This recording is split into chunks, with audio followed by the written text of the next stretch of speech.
मस्तिष्क में एक बार फिर आपका स्वागत है। मैं हूं आपके साथ मस्तराम डलैल। पेश करते हैं हिमाचल प्रदेश की प्रमुख खबरें। मंडी जिला में बादल फटने से हुई तबाही में मृतकों की संख्या बढ़कर 19 पहुंच गई है। मंडी जिला में लापता लोगों की संख्या भी अब 34 से बढ़कर 56 हो गई है। इसमें सबसे ज्यादा सिराज विधानसभा क्षेत्र के 46 लोग अभी भी लापता बताए जा रहे हैं, जबकि अब यह पुष्टि हो रही है कि अकेले विधानसभा क्षेत्र सिराज में अलग अलग 17 स्थानों पर बादल फटे हैं, जिससे लगभग 500 मकान वहां से गायब हो गए हैं। उन मकानों का या तो नामो निशान मिट गया है या पूरी तरह से तहस नहस हो गए हैं। इतने नहीं, सिराज विधानसभा क्षेत्र के बगीचों की बात करें तो 2-2 किलोमीटर दूर तक सेब के बगीचे बहकर चले गए हैं और सड़कों का नामो निशान मिट गया है। ना बिजली है, ना तो पेयजल योजनाएं, यानी कि उस समूची घाटी में जनजीवन पूरी तरह से अस्त व्यस्त हो चुका है। थुनाग में 8 और गोहर में 6 लोग अभी भी लापता बताए जा रहे हैं। करसोग में 1 की मौत हुई है, कांगड़ा में 2, नादौन और जोगिंद्रनगर में 1 शव बरामद हुआ है। मंडी जिला में आज भी और शव बरामद किए गए। इसके बाद मृतकों की संख्या कांगड़ा बढ़कर अब 19 पर पहुंच गया है, जबकि लापता 56 लोग हैं। यानी कि जो सोमवार की मध्य रात्रि को अलग अलग हिस्सों में बादल फटे थे, मंडी क्षेत्र में बड़े स्तर पर नुकसान हुआ था। अब यह पुष्टि होने लगी है कि 75 लोग उस रात मलबे में दब गए थे, जिनमें अभी तक सिर्फ 19 शव निकाले गए हैं, जबकि 56 लोग अभी भी मिसिंग है, भी लोग लापता बताए जा रहे हैं। लापता लोगों की संख्या में और लगातार इजाफा हो सकता है, क्योंकि सिराज विधानसभा क्षेत्र में 80% सड़कें व रास्ते टूटने की वजह से कई क्षेत्रों में रेस्क्यू टीमें अभी भी नहीं पहुंच पाई हैं। नेटवर्क पूरी तरह से कट चुका है, कोई संपर्क वहां नहीं हो पा रहा है। इसके चलते ये आंकड़ा मंडी जिला में जो सोमवार की रात मध्य रात्रि 11 बजे के बाद भारी बारिश हुई थी, बादल फटा था, ये आंकड़ा चाहे वो घरों के नुकसान होने की बात हो या पशुओं के नुकसान होने की बात हो, कौशेड की बात हो या फिर लोगों की मिसिंग और उनके मलबे में दबने और सब बरामदगी की बात हो, ये आंकड़ा लगातार बढ़ सकता है। चंबा जिला की बात की जाए, चंबा जिला में भी भारी बारिश के चलते 42 साल के तिलकू की जान चली गई, जबकि एक अन्य घायल हो गया। यह घटना चंबा के जडेरा इलाके में हुई, जहां मूसलाधार बारिश ने सामान्य जनजीवन को पूरी तरह से प्रभावित कर दिया। एक अन्य घायल व्यक्ति राजेंद्र को तत्काल अस्पताल पहुंचाया गया, जहां उसका इलाज चल रहा है। शिमला के ढली में आज निर्माणाधीन 4 लेन का एक बड़ा हिस्सा पूरी तरह से नीचे स्लाइड हो गया, गिर गया। ढली के लिंडीधार में 4 लेन के लिए लगाया गया 20 से 25 फीट ऊंचा डंगा 5 से 7 सेकंड में ताश के पत्तों की तरह बिखर गया। इससे एक मकान को खतरा पैदा हो गया है। भारी बारिश के चलते पर्यटन नगरी मनाली के साथ लगते सोलंग नाला में सड़क पर पहाड़ी से मलबा आ गया है, जिसके चलते मनाली से अटल टनल का मार्ग बंद हो गया। गाड़ियों को अब रोहतांग दर्रे से होकर लाहौल घाटी के लिए डाइवर्ट किया गया है। हिमाचल प्रदेश में अगर फोरकास्ट की बात की जाए तो अगले 3 दिन हैवी टू हैवी रेनफॉल का ऑरेंज अलर्ट जारी किया गया, यानी कि खतरा भी टला नहीं है बल्कि खतरा बरकरार है। 5 से 7 जुलाई के बीच हिमाचल प्रदेश में भारी से भारी बारिश की चेतावनी जारी की गई है। 5 जुलाई की बात की जाए तो शिमला, सिरमौर व सोलन के लिए अलग से अलर्ट रहेगा, जबकि 6 और 7 जुलाई को ऊना, बिलासपुर, हमीरपुर, चंबा, कांगड़ा, कुल्लू और मंडी के लिए अलर्ट किया गया है। 8 व 9 जुलाई को प्रदेश के अधिकांश स्थानों पर बारिश होने का पूर्वानुमान लगाया गया है। मौसम विज्ञान केंद्र ने कल से फिर प्रदेश के 5 जिलों में फ्लैश फ्लड का अलर्ट जारी किया, जिसमें कांगड़ा, मंडी, हमीरपुर, शिमला व सिरमौर शामिल हैं। यहां पर लोगों को सावधानी बरतने का सुझाव दिया गया है। इसी बीच राज्य सरकार के आदेश पर थुनाग और गोहर सब डिवीजन के शिक्षण संस्थानों में छात्रों को कल फिर छुट्टी दे दी गई है। एसडीएम गोहर का अतिरिक्त प्रभार देख रही स्मृतिका नेगी का कहना है कि डिप्टी डायरेक्टर को पत्र लिखा जाएगा, यानी कि जो स्कूल में छुट्टियों को लेकर राज्य सरकार की डायरेक्शन जारी हुई थी, उसे लेकर अब एसडीएम भी पूरी तरह से असमंजस में पड़ गए हैं। इसके पीछे बड़ी वजह यह है क्योंकि स्मृतिका नेगी का कहना है कि गोहर ऐसा पूरा सब डिवीजन है जहां पर कुछ इलाकों में कनेक्टिविटी बिल्कुल सही है, जहां पर स्कूलों में बच्चों का जाना बिल्कुल इस समय सामान्य है, लेकिन अधिकतर स्कूल थुनाग के ऐसे हैं जहां पर बच्चों का स्कूल पहुंचना बेहद मुश्किल है। रास्ते टूट चुके हैं, संपर्क पूरी तरह से कट गया है।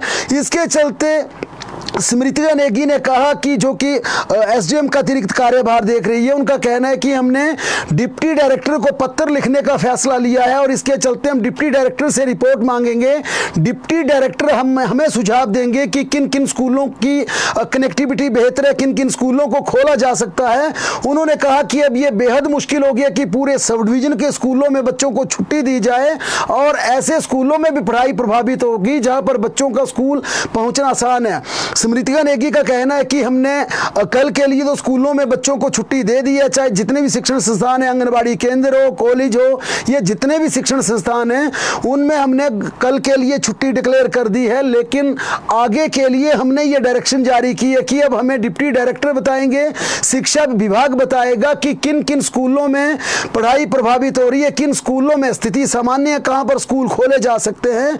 उसके बाद ही एडमिनिस्ट्रेशन फैसला लेगा। यानी कि उन्होंने कहा कि हमारे स्तर पर यह निर्णय करना बेहद मुश्किल हो गया कि कैसे स्कूलों को खोला जाए, किन स्कूलों में छुट्टी रखी जाए, किन स्कूलों को बंद रखा जाए, यह बेहद मुश्किल हो चुका है। इसके चलते अब हम डिप्टी डायरेक्टर को पत्र लिखकर उनसे सुझाव मांगेंगे कि सब डिवीजन के किन किन स्कूलों को खोला जा सकता है, किन स्कूलों को बंद रखा जाए और डिप्टी डायरेक्टर की रिपोर्ट आने के बाद ही हम डिजास्टर के तहत आगे नोटिफिकेशन करेंगे। लेकिन कल के लिए सब डिवीजन में छुट्टी दे दी गई है। उधर डिप्टी कमिश्नर मंडी अपूर्व देवगन ने बताया कि थुनाग जो कि पूरी तरह से क्षेत्र कट चुका है, वहां के हालात बिल्कुल खराब हो चुके हैं। उन्होंने कहा कि अगले एक सप्ताह तक फिलहाल थुनाग सब डिवीजन के सभी शिक्षण संस्थानों में छात्रों को छुट्टियां रहेंगी। उन्होंने कहा कि आगे चलकर भी इन संस्थानों को खोलना बेहद मुश्किल होगा क्योंकि अभी भी इन तमाम इलाकों में संपर्क नहीं हो पा रहा है। ये उन्होंने स्थिति स्पष्ट की। उनका कहना था कि थुनाग सब डिवीजन को लेकर स्थिति स्पष्ट है कि वहां स्कूल फिलहाल नहीं खोले जा सकते, वहां पर स्कूलों में पहुंचना बेहद मुश्किल हो चुका छात्रों के लिए। इसलिए फिलहाल हमने ये तय किया कि अगले एक सप्ताह तक थुनाग सब डिवीजन के स्कूल नहीं खोले जाएंगे। लेकिन गोहर तथा अन्य सब डिवीजन, ये भी कहा गया कि आज भी मंडी के इन आपदा प्रभावित क्षेत्रों में आज फिर बारिश शुरू हो चुकी है और कल भी बारिश रहने का अनुमान है। इसके चलते अब डिप्टी डायरेक्टर से भी रिपोर्ट मांगी जाएगी। डिप्टी डायरेक्टर क्या सुझाव एडमिनिस्ट्रेशन को देते हैं, किन किन स्कूलों में छात्रों को बुलाना चाहिए, किन स्कूलों में छात्रों को छुट्टी रखनी चाहिए, इस पर एक नया फैसला लिया गया, नई डायरेक्शन दी गई। एसडीएम ने ये चिट्ठी डिप्टी डायरेक्टर को लिखी गई है और ये मंडी में दूसरे सब डिवीजन के उपमंडलाधिकारी भी ये कह रहे हैं कि हमें डिप्टी डायरेक्टर से पूछना पड़ेगा कि कहां स्कूलों में कनेक्टिविटी बेहतर है, कहां स्कूल खोले जा सकते हैं, ताकि लोकल हेडमास्टर, प्रिंसिपल या निचले स्तर से डिप्टी डायरेक्टर को रिपोर्ट आ सके और उसके बाद एसडीएम ये फैसला ले सकें। मंडी जिला में संपर्क टूटने के बाद आज भी मोबाइल के सिग्नल, हालांकि मंडी में हमने पहले बताया कि सिराज विधानसभा क्षेत्र ऐसा जहां पर संपर्क पूरी तरह से टूट चुका है, लेकिन अब सिग्नल को जोड़ने के लिए इंट्रा सर्कल रोमिंग फैसिलिटी को जोड़ा गया। इस फैसिलिटी के तहत मोबाइल की सेटिंग पर जाकर किसी भी मोबाइल का नेटवर्क होगा, वहां पर आपको मोबाइल की सेटिंग पर जाकर आप इस सुविधा के अनुसार आप मोबाइल की इस कनेक्टिविटी से जुड़ सकते हैं। लेकिन आज हमें एडमिनिस्ट्रेशन से यह सूचना मिली कि बेशक ये फैसिलिटी अवेल कर दी है ताकि लोग अपने फोन पर, जहां संपर्क टूट चुका है, जहां पर पूरी तरह से टावर बह गए हैं, टावर गिर गए हैं, जहां पर मोबाइल फोन नहीं चल रहे हैं, इस फैसिलिटी के तहत मोबाइल का सिग्नल आ सकता है अगले 10 दिन के लिए। यह सेवा मंडी सिराज विधानसभा के क्षेत्र के उन इलाकों में यह दी गई है जिनका संपर्क पूरी तरह से टूट चुका है। लेकिन इस फैसिलिटी के वहां पर उपलब्ध करवाने के बावजूद अभी भी लोगों से संपर्क नहीं हो पा रहा है। इसके पीछे बड़ी वजह यह है, सोमवार की रात जब बारिश शुरू हुई थी और 11 बजे के आसपास जब 17 अलग अलग हिस्सों पर बादल फटे थे, इन बादल फटने के बाद जब लोग बेघर हो गए, क्योंकि अब भी आंकड़ा आ रहा कि 500 से ज्यादा परिवार अकेले सिराज विधानसभा क्षेत्र में बेघर हो चुके हैं, जिनके पास छत रहने को नहीं है। उन लोगों ने रात मोबाइल की लाइट से गुजारी थी, उनकी बैटरियां मंगलवार की सुबह तक डेड हो चुकी थी। लेकिन उसी रात, उसी सोमवार की मध्य रात्रि पूरे सिराज विधानसभा क्षेत्र के आपदा प्रभावित क्षेत्रों में बत्ती गुल हो गई थी। तमाम, चाहे वो इरिगेशन की लाइन हो या फिर पेयजल की योजनाएं हो, सारी तहस नहस हो गई थी। इसके चलते बत्ती गुल होने के कारण तमाम लोगों की मोबाइल की बैटरी डेड हो चुकी है। इसके कारण बेशक ये सुविधा वहां पर उपलब्ध करवा दी गई हो, लेकिन कॉन्फ्रेंस करते हुए आपदा प्रबंधन को लेकर कई बड़े खुलासे उन्होंने किए। आज सुबह उन्होंने मंडी में मीडिया से बातचीत करते हुए कहा कि सिराज विधानसभा क्षेत्र में आई बाढ़ से भारी तबाही हुई है। उन्होंने कहा आपदा में 500 से ज्यादा लोगों के घर बह गए हैं। क्षेत्र में 25 पुल क्षतिग्रस्त हुए हैं। कई गांवों का आपस में संपर्क टूट गया है। सिराज क्षेत्र के कई हिस्सों में पिछले 4 दिनों से बिजली गुल है। बिजली, पानी और सड़कें बुरी तरह से तहस नहस हो चुकी हैं। जयराम ठाकुर ने कहा कि राहत और बचाव कार्य अभी भी 3 महीने तक और चलाने पड़ेंगे। उन्होंने कहा कि प्रदेश सरकार से राहत कार्यों में तेजी लाने और मशीनरी की संख्या को बढ़ाने की मांग की गई है। अभी तक प्रभावित लोगों को टेंट और अन्य जरूरी सामान नहीं मिल पा रहा। उन्होंने कहा आपदा में लोगों के फलदार पौधे भी पूरी तरह से नष्ट हो चुके हैं। उनकी उपजाऊ जमीन तहस नहस हो चुकी है। जयराम ठाकुर ने कहा कि उन्होंने प्रदेश के मुख्यमंत्री से भी इस मामले को उठाने का प्रयास किया, उनसे संपर्क किया। उन्होंने कहा कि प्रदेश सरकार संवेदनहीन है। इस पूरे प्रकरण को देखते हुए, इतनी बड़ी आपदा को देखते हुए भी सरकार में संजीदगी नाम की चीज नहीं दिख रही। इसी दौरान जयराम ठाकुर से मीडिया ने कंगना रनौत के बारे में पूछा। पूर्व मुख्यमंत्री से पूछे गए सवाल, जो कि सवाल ये था कि कंगना रनौत जो कि बात बात पर ट्वीट करती है, मंडी में इतनी बड़ी त्रासदी आ गई, लेकिन मंडी की सांसद कहां है? इस पर जयराम ठाकुर ने कहा कि मैं जनता के बीच रहता हूं, मुझे जीना मरना जनता के बीच है, हमारा कंसर्न प्रदेश की जनता के साथ है, इसलिए हम जनता के साथ जुड़े हुए हैं। उन्होंने कहा कि जिनका कंसर्न नहीं उनके बारे में क्या टिप्पणी करूं। यानी कि जयराम ठाकुर ने इशारों में कंगना रनौत को बड़े स्तर पर नसीहत देते हुए कहा कि कंगना रनौत के बारे में मैं क्या टिप्पणी कर सकता हूं, उनके बारे में मैं कोई टिप्पणी नहीं करना चाहता हूं। उन्होंने बड़ी ये नसीहत दे दी। जयराम ठाकुर का यह कहना था कि हम लोगों को जीना मरना अपने लोगों के बीच है, इस संकट की घड़ी में हमें इस जनता के बीच रहना है। एक बड़ा ही इशारों में एक बड़ी नसीहत कंगना रनौत के लिए उन्होंने दी। जयराम ठाकुर भावुकता के साथ कहा कि आज मेरा सिराज विधानसभा क्षेत्र 25 से 30 साल पीछे चला गया है।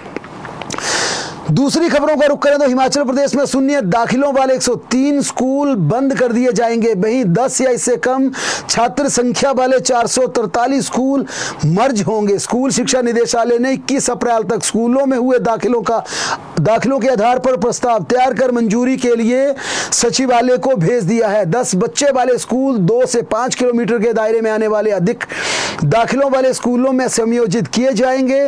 प्रस्ताव में कहा गया कि प्रदेश में 72 प्राइमरी स्कूल, 28 मिडिल और 3 हाई स्कूलों में विद्यार्थियों की संख्या शून्य है। इन स्कूलों को डीनोटिफाई करते हुए बंद कर देना चाहिए। प्रपोजल में यह स्पष्ट कहा गया है। छात्र छात्राओं के 78 स्कूल मर्ज होकर सह शिक्षा स्कूल बनेंगे। फिलहाल स्कूल बंद व मर्ज करने पर अब कैबिनेट में यह एजेंडा लाया जाएगा। रोहित ठाकुर शिक्षा मंत्री ने यह खुलासा करते हुए कहा कि अगली कैबिनेट में यह एजेंडा हम लेकर जा रहे हैं।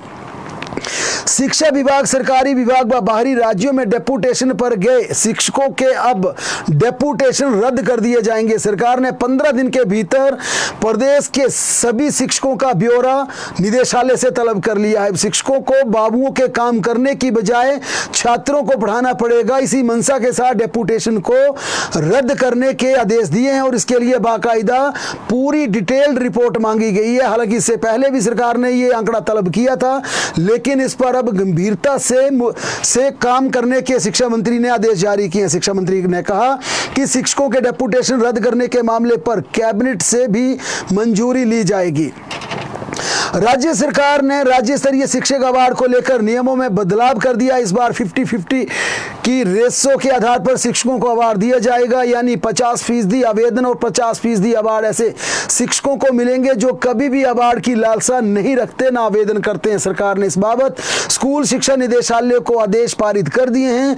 वहीं जिला उपनिदेशकों को फील्ड में उतारकर ऐसे शिक्षकों का चयन करने के आदेश दिए गए हैं। शिक्षा मंत्री रोहित ठाकुर ने कहा कि अब अवार्ड के लिए कागजों के पन्नों से बनाई गई प्रेजेंटेशन काम नहीं आएगी, बल्कि शिक्षकों को शिक्षा के स्तर पर बेहतर कार्य करने पर भी अवार्ड से नवाजा जाएगा। हर साल शिक्षा विभाग 33 अवार्ड शिक्षकों को देती है। पहले आवेदन के आधार पर अवार्ड शिक्षकों का चयन होता था, लेकिन अब शिक्षक अवार्ड प्रक्रिया को लेकर 2 अलग-अलग भागों में बांटा गया है, जिसमें 50-50 की रेशो तय की गई है। मुख्यमंत्री सुखविंदर सिंह सुक्खू ने श्रम एवं रोजगार विभाग को विदेश में रोजगार के अवसर तलाश रहे युवाओं को सशक्त बनाने और उनकी मदद के लिए समर्पित वेबसाइट और मोबाइल एप्लीकेशन विकसित करने के आदेश दिए हैं। उन्होंने HPSIDC के अंतर्राष्ट्रीय बाजार की मांग के अनुरूप राज्य के युवाओं को कौशल संवर्धन के लिए प्रमाणित प्रशिक्षण एजेंसियों के साथ सहयोग करने के निर्देश दिए हैं। मुख्यमंत्री ने लेबर डिपार्टमेंट को कहा कि जो युवा हिमाचल प्रदेश के युवा विदेशों में रोजगार तलाश रहे हैं, उनके लिए बाकायदा एक ऐप तैयार की जाएगी और इस ऐप के माध्यम से जो विदेशों में जाकर रोजगार तलाशना चाहते हैं उन्हें विदेश राज्य सरकार भेजेगी और विदेश में नौकरी भी उपलब्ध करवाएगी। इसके लिए हिमाचल प्रदेश का लेबर डिपार्टमेंट बाकायदा एक ऐप तैयार करेगा और इस ऐप के माध्यम से हिमाचल प्रदेश के युवाओं का रजिस्ट्रेशन होगा और रजिस्ट्रेशन के आधार पर प्रदेश के युवाओं को बाहर भेजकर उन्हें रोजगार उपलब्ध करवाया जाएगा। हिमाचल प्रदेश हाई कोर्ट ने आज 3 अलग-अलग कर्मचारियों से जुड़े मामलों की सुनवाई करते हुए अपने आदेश पारित किए। राज्य हाई कोर्ट ने करुणामूलक नौकरियों पर बड़ा फैसला सुनाया है। कोर्ट ने अपने पारित आदेश में कहा कि वर्ष 2019 की नीति से पहले दी गई तृतीय व चतुर्थ श्रेणी की अनुकंपा नियुक्तियां अनिवार्य रूप से नियमित मानी जाएगी। न्यायाधीश संदीप शर्मा की अदालत ने कहा कि 13 अप्रैल 2007 की अधिसूचना के बावजूद 1990 की अनुकंपा नियुक्ति नीति के बाद आई 2019 की नीति तक कोई संशोधन नहीं किया गया था। इसलिए इस नीति से पहले दी सभी तृतीय और चतुर्थ श्रेणी की अनुकंपा नियुक्तियों को अनिवार्य रूप से नियमित माना जाएगा। अदालत ने सभी याचिकाओं का एक साथ निपटारा करते हुए ये आदेश पारित किया है। याचिकाकर्ताओं को वर्ष 1990 की अनुकंपा नीति के तहत तृतीय और चतुर्थ श्रेणी के पदों पर नियुक्त किया गया था। उस समय की नीति में दैनिक वेतनभोगी आधार पर नियुक्ति का कोई उल्लेख नहीं था। बाद में 13 अप्रैल 2007 की अधिसूचना द्वारा हिमाचल प्रदेश तृतीय श्रेणी सेवा क्लर्क, स्टेनो टाइपिस्ट और सामान्य भर्ती नियम 2007 में क्लास 3 के पदों को ठेके पर भरने का प्रावधान किया गया था, लेकिन अनुकंपा नीति में कोई बदलाव नहीं हुआ। 2019 में पहली बार आया दैनिक वेतन का प्रावधान। 2019 की अनुकंपा नीति में पहली बार यह व्यवस्था की गई कि चतुर्थ श्रेणी की अनुकंपा नियुक्तियां केवल दैनिक वेतनभोगी आधार पर की जाएंगी। इसके चलते कोर्ट ने यह बड़ा फैसला सुनाया। एक अन्य मामले में हिमाचल प्रदेश हाई कोर्ट ने क्लास 4 कर्मचारियों की दैनिक वेतनभोगी सेवा को पेंशन के लिए गिनने संबंधी फैसलों, NPS या OPS के विकल्प चुनने जैसे मुद्दों पर सरकार और राज्य के वित्त विभाग से स्पष्टीकरण तलब किया है। न्यायाधीश ज्योत्सना रिवाल दुआ की अदालत ने NPS नीति के दौरान रिटायर हुए कर्मचारियों के मसलों के साथ ही चतुर्थ श्रेणी के कर्मचारियों की पेंशन से जुड़े सभी बिंदुओं पर स्पष्टीकरण तैयार करने के निर्देश दिए हैं, चाहे उन्होंने OPS में जाने का कोई विकल्प चुना हो या नहीं चुना हो। हाई कोर्ट ने कहा कि इन विषयों से संबंधित सभी मुद्दों को हल करने का गंभीरतापूर्वक प्रयास किया जाए।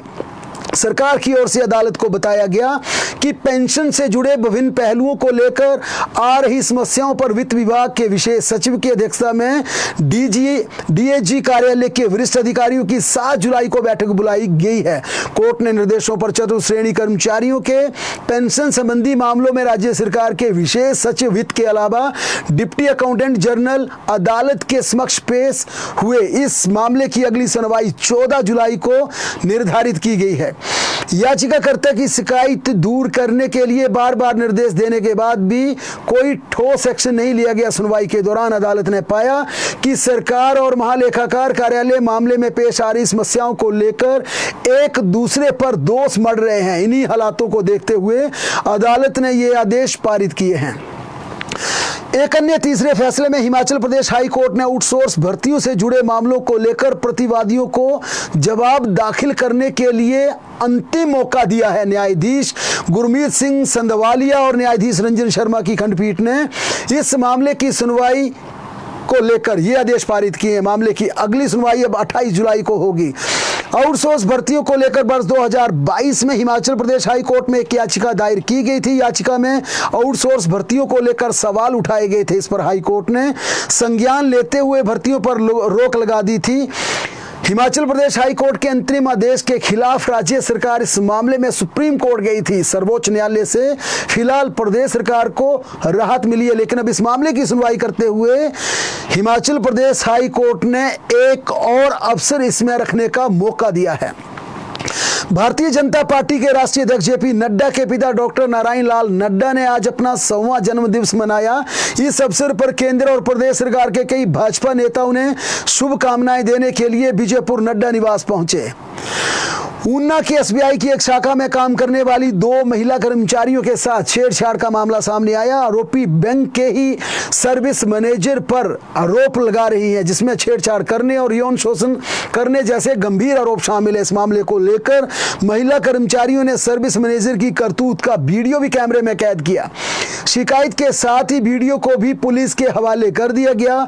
एसबीआई में पिछले 4 सालों के दौरान जिला में यह दूसरा इस तरह का मामला सामने आया। पुलिस को दी शिकायत में पीड़िता महिला ने कहा कि बैंक में ही सर्विस मैनेजर के पद पर काम करने वाले आरोपी ने उनके साथ लगातार छेड़छाड़ की। यहां तक कि उसने शिकायतकर्ता कर्मचारियों को आईफोन दिलवाने तक का लालच दिया। उन्होंने बताया ये सर्विस मैनेजर बैंक में आते जाते उन्हें गलत तरीके से छूने का प्रयास करता था। पुलिस ने महिला कर्मचारियों की शिकायत पर वीडियो साक्ष्यों के आधार पर भारतीय दंड संहिता की विभिन्न धाराओं के तहत एफआईआर दर्ज कर ली है। सोलन में पंजाब के एक पर्यटक का एक वीडियो सोशल मीडिया पर जबरदस्त तरीके से वायरल हुआ, जिसमें बताया जा रहा है कि कार चलाने वाला युवक अपनी सीट को छोड़कर गाड़ी के बाहर लटककर ड्राइविंग करता हुआ नजर आ रहा है। ऐसे में खतरनाक स्टंट को देखकर लोगों ने इसकी वीडियो बना ली। ये वीडियो जब सोलन पुलिस के पास पहुंचा तो उस पर्यटक को धर लिया गया, पहले चालान किया गया और उसकी फिर खासी मुरम्मत की गई। बिलासपुर के तहत नोनी 4 लेन चौक के पास बीती रात हुए सड़क हादसे में एक व्यक्ति की मौके पर मृत्यु हो गई। मृतक जीतराम बिलासपुर जिला की नई सारली गांव का रहने वाला था। जीतराम जबली जेल में किसी मामले में सजा काट रहा था और 16 दिन के पेरोल पर घर आया था। उसे 5 जुलाई को वापस जेल जाना था, लेकिन इससे पहले ही उसकी दुखद मृत्यु हो गई। उधर बिलासपुर के बहुचर्चित बंबर ठाकुर मामले में अब एएसपी की शिकायत पर पूर्व विधायक के खिलाफ एफआईआर दर्ज कर ली गई है। एएसपी की शिकायत के आधार पर यह आपराधिक मामला दर्ज हुआ है। पिछले कल धक्का मुक्की का वीडियो जबरदस्त तरीके से वायरल हुआ है, जिसमें अलग अलग प्रतिक्रिया आ रही है, क्योंकि बंबर ठाकुर के समर्थकों का कहना है कि बार बार पुलिस का रवैया इस तरह का तानाशाहपूर्ण है कि बार बार बंबर ठाकुर को नीचा दिखाने का प्रयास किया जा रहा, जबकि कानून के रखवालों का कहना है कि कानून की वर्दी को धक्का दिया जाएगा। कानून के रखवालों को भी चौराहे में भी जनता के सामने अगर धक्का मुक्की की जाएगी, फिर कौन किस पर भरोसा करेगा। और कानून को इस तरह से कोई चुना हुआ प्रतिनिधि, जो कि जनता का चुना हुआ प्रतिनिधि रहा हो और जिसकी जनता में पैठ हो, अगर वह इस तरह का व्यवहार करेगा तो आम जनता की सोच क्या बनेगी। यही कारण है कि एसपी की शिकायत पर पूर्व विधायक बंबर ठाकुर के खिलाफ एफआईआर दर्ज कर ली गई है। बहरहाल प्रदेश की तमाम बड़ी खबरों के लिए लगातार जुड़े रहें हमारे साथ, देखते और पढ़ते रहें हिमाचल दस्तक।